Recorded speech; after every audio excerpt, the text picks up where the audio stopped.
বিসমিল্লাহির রহমানির রহিম ওয়ালা তামুতুন্না ইল্লা ওয়া আনতুম মুসলিমুন। জোরে বলেন সুবহানাল্লাহ। আমার আল্লাহ বলেন, আমার বান্দার মধ্যে নারী হোক আর পুরুষ হোক, পুরুষ হোক আর মহিলা হোক, উভয় জায়গা থেকে আমি বললাম, তোমরা ততক্ষণ পর্যন্ত মৃত্যু বরণ করো না, ততক্ষণ পর্যন্ত তোমরা মরো না, যতক্ষণ পর্যন্ত তোমরা নিজকে নিজে মুসলমান প্রতিষ্ঠিত করতে না পারবে, যতক্ষণ পর্যন্ত তোমরা মুসলমান না হবে, ততক্ষণ পর্যন্ত তোমরা মরো না। মুসলমান কাকে বলে? যারা 5 ওয়াক্ত নামাজ পড়ে। মুসলমান কাকে বলে? যারা 30টি রমজানের রোজা রাখে। মুসলমান কাকে বলে? যারা 30টি তারাবির নামাজ আদায় করে। মুসলমান কাকে বলে? যারা সবে কদর মানে, সবে বরাত মানে, সবে মেরাজ মানে।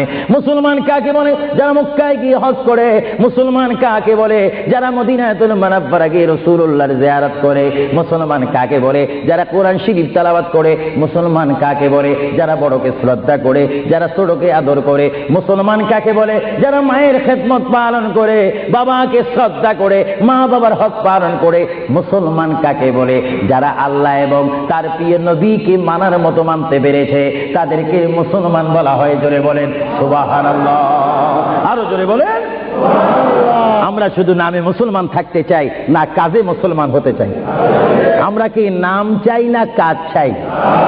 আরো জোরে বলেন, কি চাই? আমরা কি দরজার বাহিরে ভাত ভাত করতে চাই না ভাত খেতে চাই? কেউ যদি বিবিকে ডাক দে, ভাত, আপনি কোথায়? দরজার বাহিরে। কিয়ামত পর্যন্ত ভাত যাবে না।